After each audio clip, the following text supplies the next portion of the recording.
Bonjour chers amis de Bill et Bob, mon nom est Chad B, je suis alcoolique. Aujourd'hui, je vais vous faire la lecture, on va continuer la lecture du gros livre des Alcoholics Anonymous World Services, donc le livre Alcoholics Anonymous. On est rendu c'est le chapitre 4, nous les agnostiques. Donc, chapitre 4. Avant qu'on commence, chers amis de Bill et Bob, si vous voulez continuer à recevoir des notifications régulières de la chaîne YouTube Les Réflexions quotidiennes, juste peser en bas, il y a subscribe et une petite cloche de notification, comme ça vous allez être averti à chaque nouvelle publication. Également, gênez-vous pas, essayez de partager la vidéo partout ce que vous voulez. Ça va aider à passer le mot. Donc, on ne sait jamais. Peut-être qu'on peut aider quelqu'un. Les résultats ne nous appartiennent pas. Donc, on va commencer le chapitre. Nous, les agnostiques. Dans les chapitres précédents, vous avez eu des notions sur l'alcoolisme. Nous espérons que vous pourrez établir une distinction nette entre l'alcoolique et le non-alcoolique. Si vous ne parvenez pas à renoncer à l'alcool alors que vous le désirez sincèrement, et si lorsque vous buvez, vous avez peu de contrôle sur la quantité que vous prenez, il est probable que vous êtes alcoolique. Si c'est le cas, votre maladie pourrait être de celle que seule une expérience spirituelle peut vaincre. Une démarche de ce genre peut sembler impossible à celui qui croit être athée ou agnostique, mais ne rien entreprendre signifie courir à la catastrophe, surtout si l'on est alcoolique du type irrécupérable. Faire face à l'alternative de boire et de mourir d'alcoolisme ou de vivre en optant pour un mode de vie spirituel n'est pas toujours facile. Ce n'est pas difficile non plus. Environ la moitié de nos premiers membres se trouvaient exactement dans ce cas. Au début, certains d'entre nous cherchaient à éviter la question, espérant contre toute espérance qu'ils n'étaient pas de véritables alcooliques. Après quelque temps, nous avons dû accepter le fait qu'il fallait donner un fondement spirituel à notre vie. Sinon, peut-être est-ce votre cas, mais gardez courage. Nous n'étions pas loin de la moitié à nous croire athées ou agnostiques. Notre expérience prouve que vous ne devez pas être déconcerté. Si un simple code moral ou une meilleure philosophie de vie suffisait à surmonter l'alcoolisme, nous serions nombreux à nous en être sortis depuis longtemps. Cependant, de tels principes et modes de pensée ne nous ont pas sauvés malgré tout ce que nous avons tenté. En fait, nous avons souhaité être d'une moralité parfaite. Nous avons voulu de tout notre cœur nous accrocher à une certaine philosophie, mais nous n'avons pas la force nécessaire. Nos possibilités humaines dirigées par notre volonté n'étaient pas suffisantes. Nous avons lamentablement échoué. Notre impuissance nous posait un véritable dilemme. Il fallait trouver une force grâce à laquelle nous pouvions vivre et ce devait être une puissance supérieure à nous-mêmes. Évidemment. Mais où et comment trouver cette puissance? C'est justement le sujet de ce livre. Le but principal est de vous permettre de découvrir une puissance supérieure à vous-même qui résoudra votre problème. Nous avons donc écrit un livre et nous croyons qu'il est autant spirituel que moral. Cela signifie bien sûr que nous allons parler de Dieu. Voilà une difficulté pour les agnostiques. Lorsque nous parlons avec un nouveau, nous voyons souvent l'espoir se dessiner sur son visage pendant que nous discutons de son alcoolisme et que nous lui présentons notre mouvement. Mais nous voyons sa figure se rembrunir lorsqu'il est question de spiritualité, surtout lorsque nous mentionnons le nom de Dieu. Car nous venons de lui rappeler un sujet qu'il croyait avoir évité avec soin ou qu'il avait ignoré complètement. Nous savons ce qu'il ressent. Comme lui, nous avons eu des préjugés et avons douté sincèrement. Certains parmi nous se sont montrés violemment anti-religieux. Pour d'autres, le mot Dieu évoquait l'image de celui qu'on leur avait imposé dans leur enfance comme un être impressionnant. Peut-être avons-nous rejeté cette conception particulière parce qu'elle nous semblait inadéquate. Nous avons cru alors avoir complètement abandonné l'idée de Dieu. Nous n'aimions pas l'idée de croire et de dépendre d'une puissance supérieure à nous-mêmes, qui était pour nous signe de faiblesse et même de lâcheté. Nous regardions avec un profond cynisme ce monde d'individus en guerre, de religions ennemies, de calamités inexplicables. Nous regardions avec mépris les nombreuses personnes qui se disaient pieuses. Comment un être suprême pouvait-il être mêlé à tout cela? Et, de toute façon, qui pouvait savoir ce qu'était un être suprême? Pourtant, à d'autres moments, par une belle nuit étoilée, il nous arrivait de nous demander, mais alors, qui a créé tout cela? Nous étions alors remplis d'admiration et d'émerveillement, mais ce n'était qu'une impression superficielle et vite envolée. Oui, nous, les agnostiques, avons eu ces pensées et ces expériences. Cependant, nous tenons à vous rassurer tout de suite. Aussitôt que nous avons réussi à mettre de côté nos préjugés et que nous avons démontré le plus petit désir de croire en une puissance supérieure, déjà, les résultats ont commencé à se faire sentir. Même si personne d'entre nous ne pouvait définir ni bien comprendre cette puissance qui est Dieu. À notre grand soulagement, nous avons découvert qu'il n'était pas nécessaire de prendre la conception de Dieu de quelqu'un d'autre. Notre conception personnelle, aussi inexacte fût-elle, nous permettait de nous rapprocher de lui et d'établir un contact. Aussitôt admise l'existence possible d'une intelligence créatrice, d'un esprit de l'univers soutenant la totalité des choses, nous avons senti que nous devenions plus forts et plus aptes à nous diriger, à condition toutefois de franchir d'autres étapes bien simples. Nous nous sommes rendus compte que Dieu ne nous montre pas trop exigeant envers ceux qui le recherchent. Pour nous, le royaume de l'esprit est large et vaste. Il englobe tout.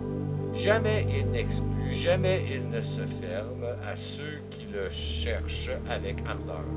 Il est ouvert, nous le croyons, à tous les hommes. Par conséquent, lorsque nous parlons de Dieu, nous parlons de votre propre conception de Dieu. Cela s'applique aussi à toute autre forme d'expression spirituelle que vous trouviez dans ce livre.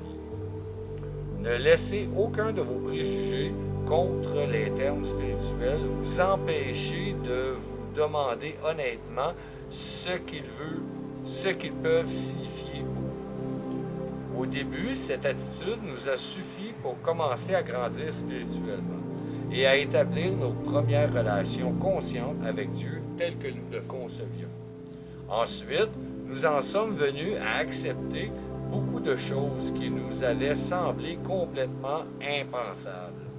Voilà ce que c'est que d'évoluer.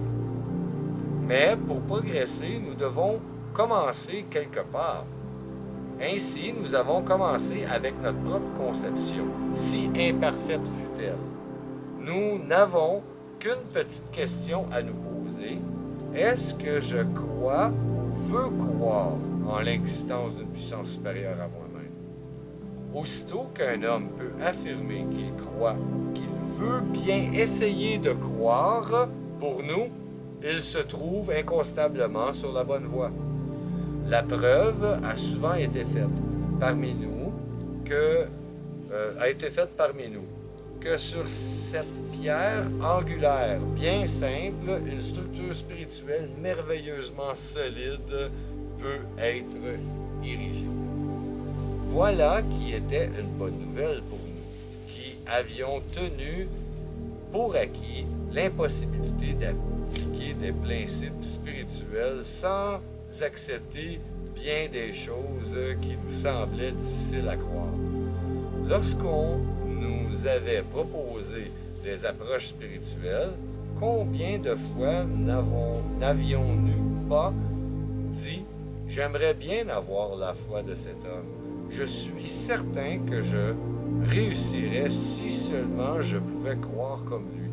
Mais je ne peux pas accepter comme vraies les nombreuses affirmations de foi qui, pour lui, sont si claires. » Il était donc réconfortant d'apprendre que nous pouvions commencer à un niveau plus simple. En plus d'une incapacité apparente d'accepter plusieurs aspects de la foi, nous avons souvent été gênés par notre obstination, notre sensibilité et nos préjugés aveugles. Plusieurs d'entre nous se sont montrés si ombrageux qu'ils se cabraient devant toute allusion à la spiritualité. Il fallait abandonner cette façon de penser. Bien que certains de nous avaient résisté, nous n'avions pas eu trop de mal à faire taire ces sentiments. Face à la destruction alcoolique, nous nous sommes rapidement ouverts aux choses spirituelles, tout comme nous avons essayé de le faire sur d'autres sujets. En ce sens, l'alcool a eu sur nous un important effet de persuasion. Il nous a finalement forcés à devenir raisonnables. Le processus a parfois été fastidieux. C'est pourquoi nous espérons que personne ne gardera ses préjugés aussi longtemps que certains de nous l'ont fait. Le lecteur se demande peut-être toujours pourquoi il devrait croire en une puissance supérieure en lui-même. Nous croyons qu'il y a de bonnes raisons.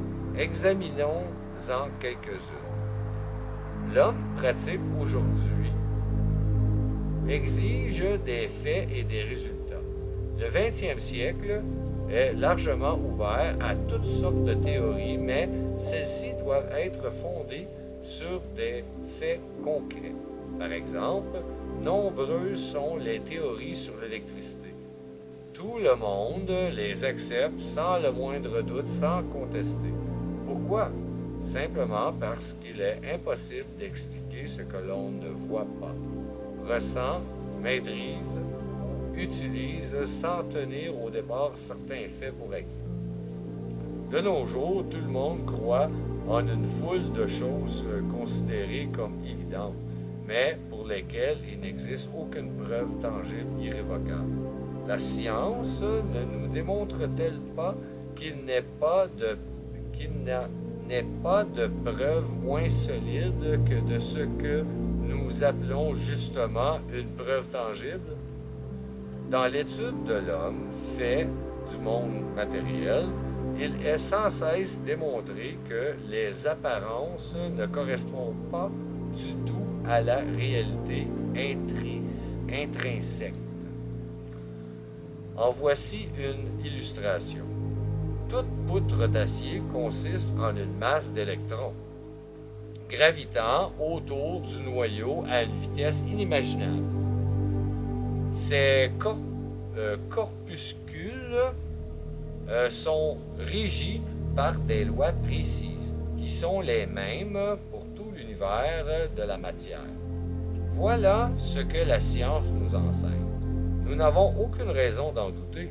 En revanche, lorsque l'on nous demande de présumer qu'à l'origine de ce monde matériel et de cette vie telle que nous la concevions, il y a une intelligence créatrice, directrice et toute puissance, tout de suite, notre instinct pervers refond surface et nous nous ingénions à nous persuader que ce n'est pas ainsi.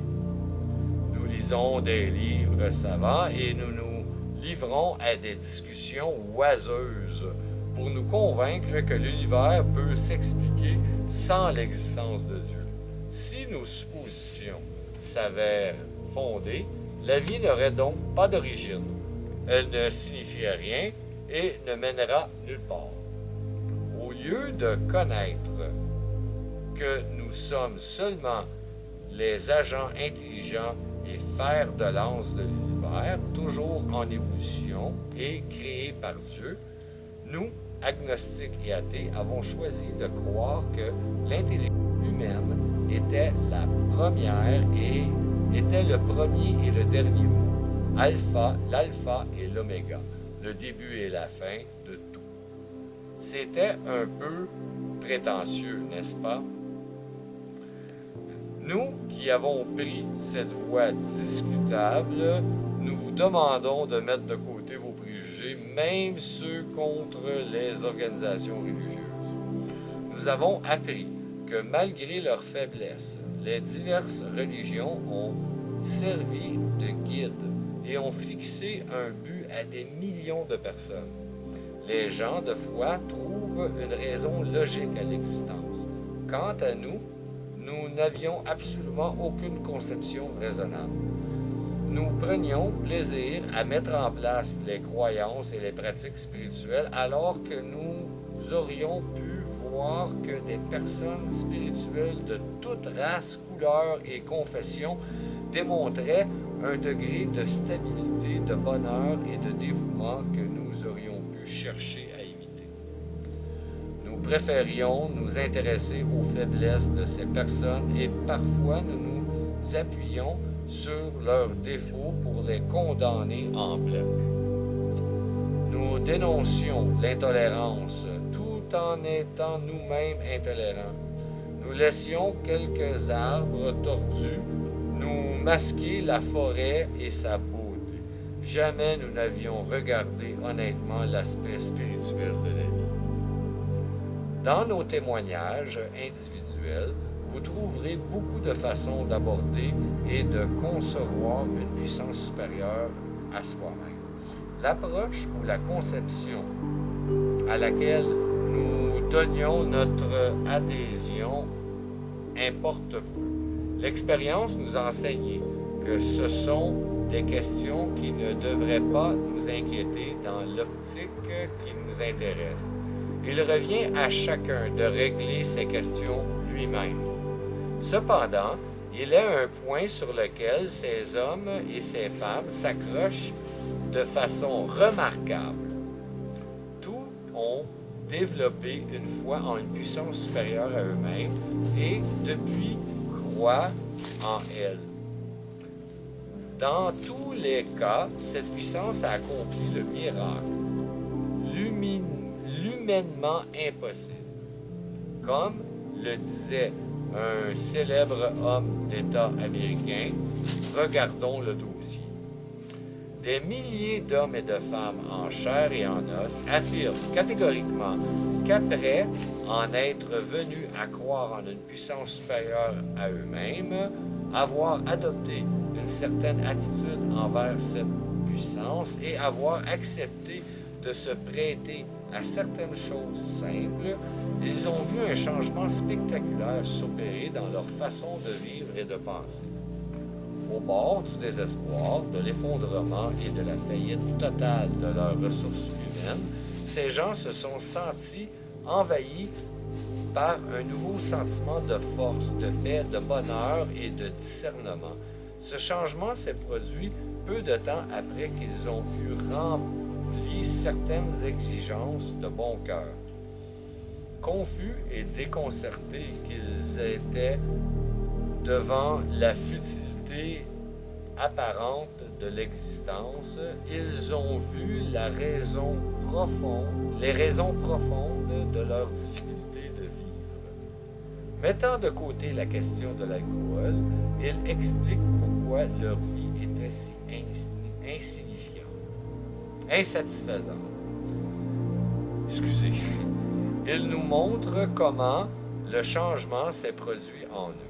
Lorsque des centaines de gens peuvent affirmer que la conscience de la présence de Dieu est aujourd'hui ce qu'il y a de plus important dans leur vie, cela nous donne une puissante motivation de croire. Le monde qui nous entoure a fait plus de progrès sur le plan matériel au cours des derniers siècles que pendant tous les millénaires précédents. Presque tout le monde en connaît la raison. Ceux qui s'intéressent à l'histoire ancienne nous disent qu'intellectuellement, les hommes de l'Antiquité étaient égaux au plus grand esprit de notre temps. Pourtant, dans les temps anciens, le progrès matériel était d'une lenteur pénible. Le développement scientifique, l'esprit de recherche et d'invention étaient presque inconnus. À l'égard des éléments physiques, l'esprit des hommes était entravé par des superstitions, des traditions de toutes sortes d'idées arrêtées. Au temps de Christophe Colomb, plusieurs trouvaient insensé de croire que la Terre était ronde. D'autres ont failli condamner à mort le savant Galilée pour ses hérésies en matière d'astronomie. Nous nous sommes demandé, est-ce que certains d'entre nous n'étaient pas aussi bornés et irrationnels sur le plan spirituel que les gens de l'Antiquité l'avaient été dans le domaine matériel? Même à notre siècle, les journaux américains ont hésité à publier un compte rendu du premier vol aérien par les frères Wright à Kitty Hawk. Toutes les tentatives précédentes pour voler n'avaient-elles pas échoué? La machine volante du professeur Langley n'était-elle pas tombée au fond du Potomac? Les meilleurs mathématiciens n'avaient-ils pas démontré que jamais l'homme ne pouvait voler? Dieu n'avait-il pas dit que ce privilège appartient aux oiseaux? À peine 30 ans plus tard, la conquête du ciel était presque devenue de l'histoire ancienne de l'aviation, et l'aviation était en plein essor. Dans la plupart des domaines, notre génération a été témoin d'une libération totale de la pensée. Montrer à un homme peu instruit un article du journal du dimanche où il est dit que l'on projette d'explorer la Lune au moyen de fusées, il répondra « Je parie qu'ils le feront peut-être plus rapidement que qu'on pense ».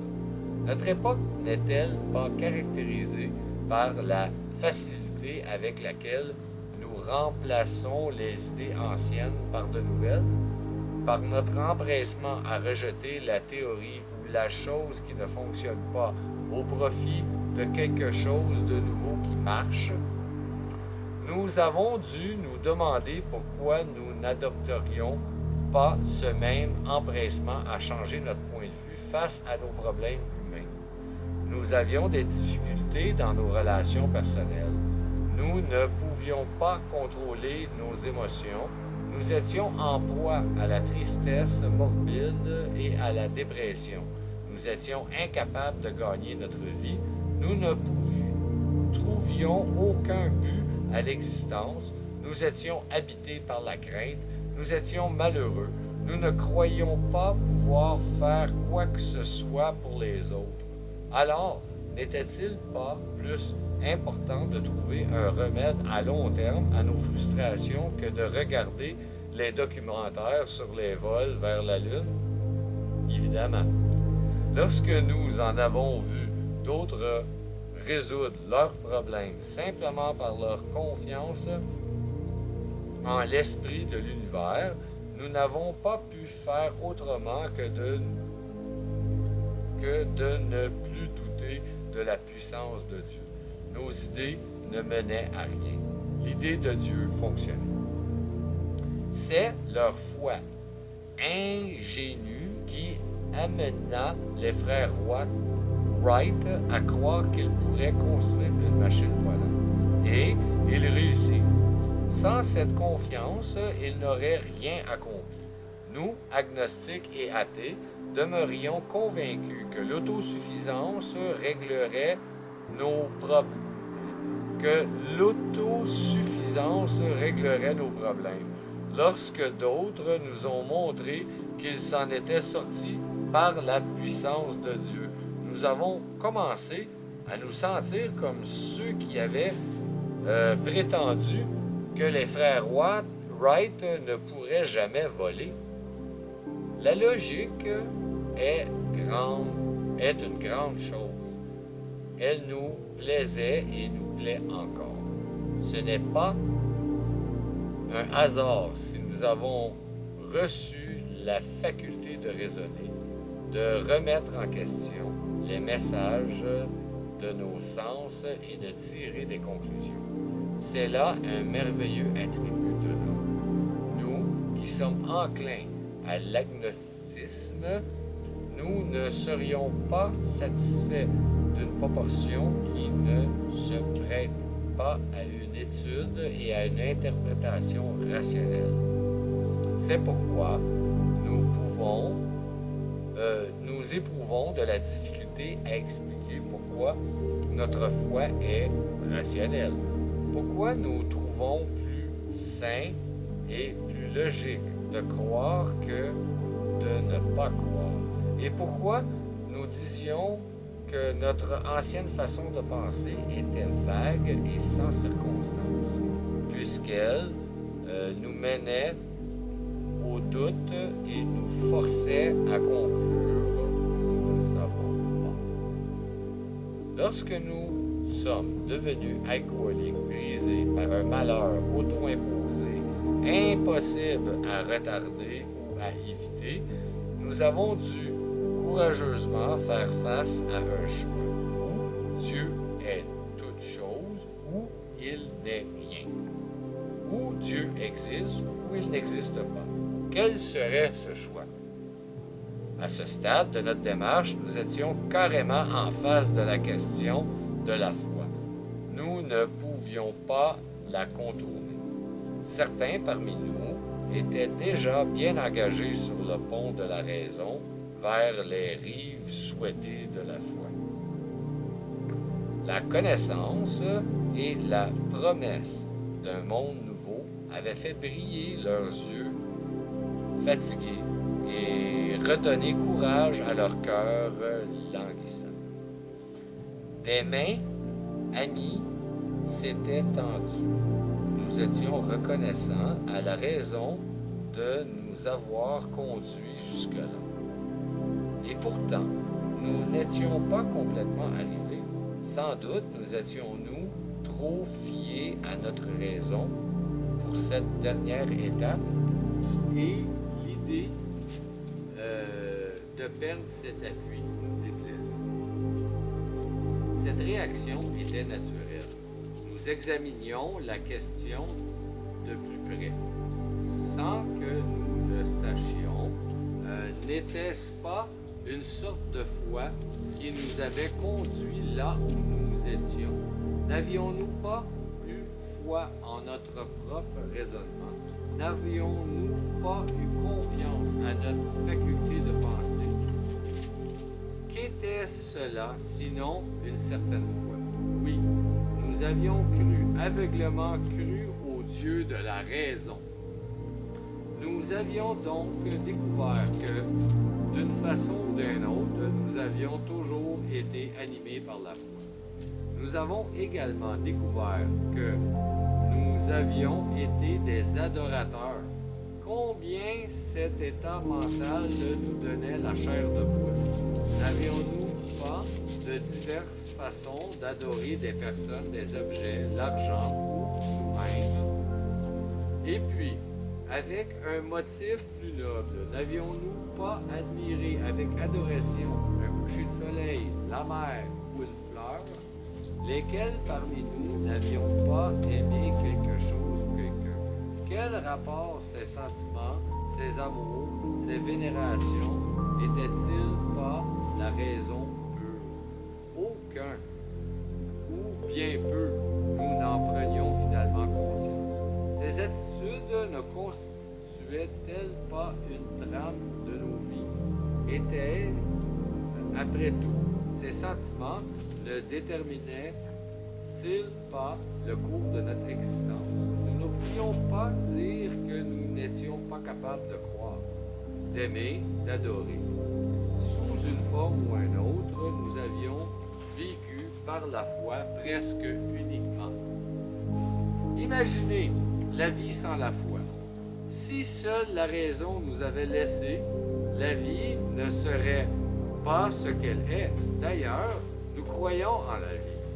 Nous y croyons ferme. Nous ne pouvions pas expliquer la vie de la même façon dont on peut démontrer que la ligne droite est le plus court chemin d'entre deux points et pourtant c'est la vérité.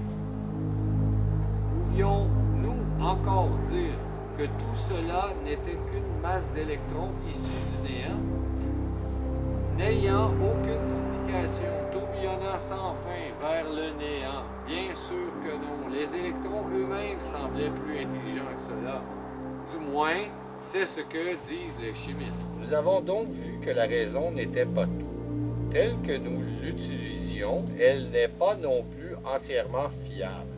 Mais lorsqu'elle émane des cerveaux les plus brillants, nous pensions à ceux qui avaient prouvé que l'homme ne pourrait jamais voler.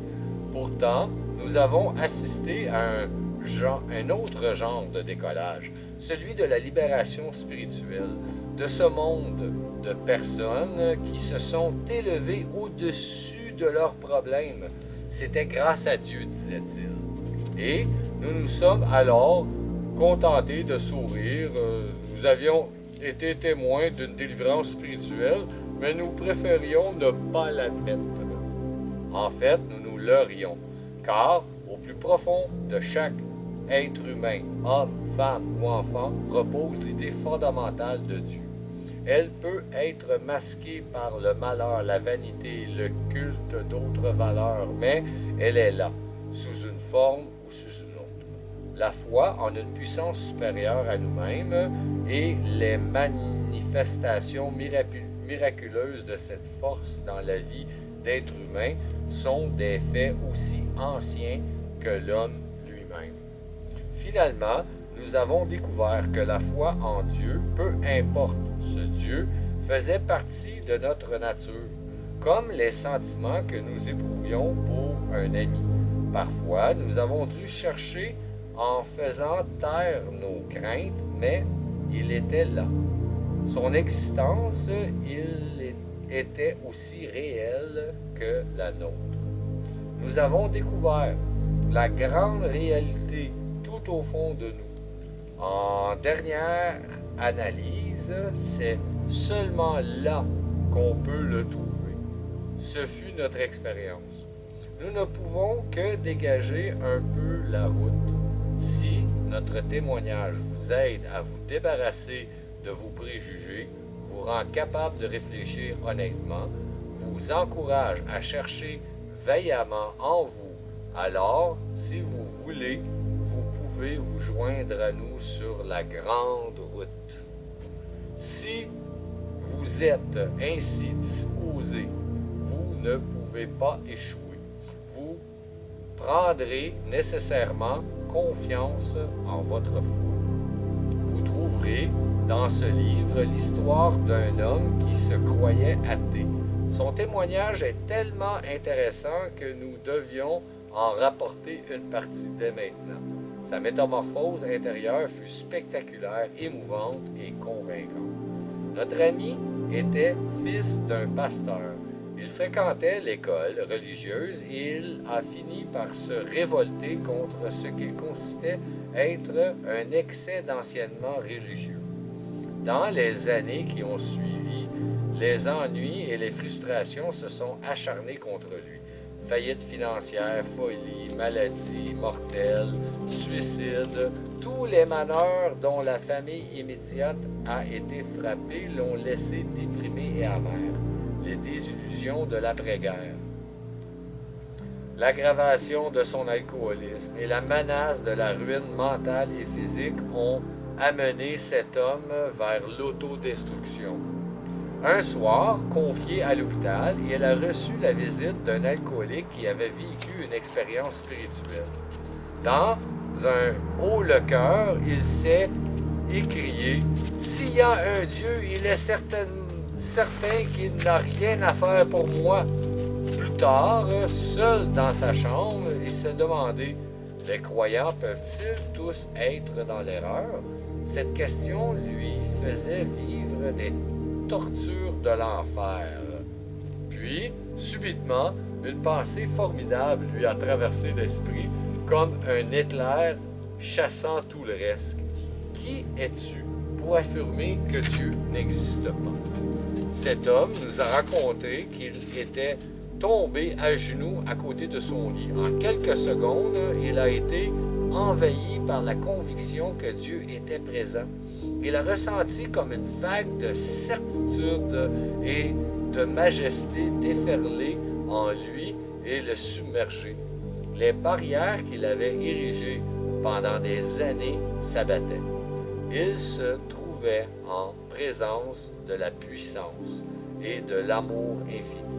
Il avait traversé le pont vers le virage.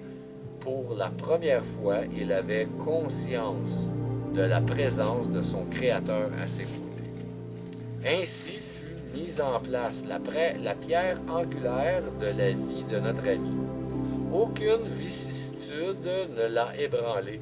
Son problème d'alcool a été éliminé. Cette même nuit, il y a plusieurs années, il a disparu. Sauf à quelle occasion l'idée de boire n'est plus jamais revenue. Dans ces moments-là, il était pris d'une grande répulsion.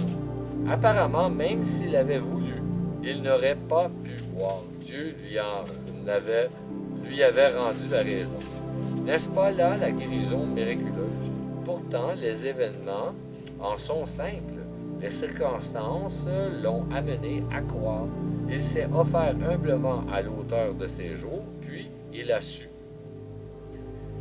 Nous aussi avons trouvé la raison grâce à Dieu. Pour cet homme, la révélation a été soudaine. Pour d'autres, le changement est plus lent. Mais il est venu à tous ceux qui l'ont cherché en toute honnêteté. Quand nous nous sommes approchés à lui, il s'est révélé à nous. Merci beaucoup, chers amis de Belle-Époque. Wow. C'était le chapitre Nous les agnostiques du livre Les Alcooliques Anonymes de l'association Alcoholics Anonymous World Service. Mon nom c'est Chad B. Je suis alcoolique. Je vous souhaite un merveilleux 24 heures. Prenez soin de votre établissement, chers amis de Belle-Époque. Et puis je vous aime. Au revoir.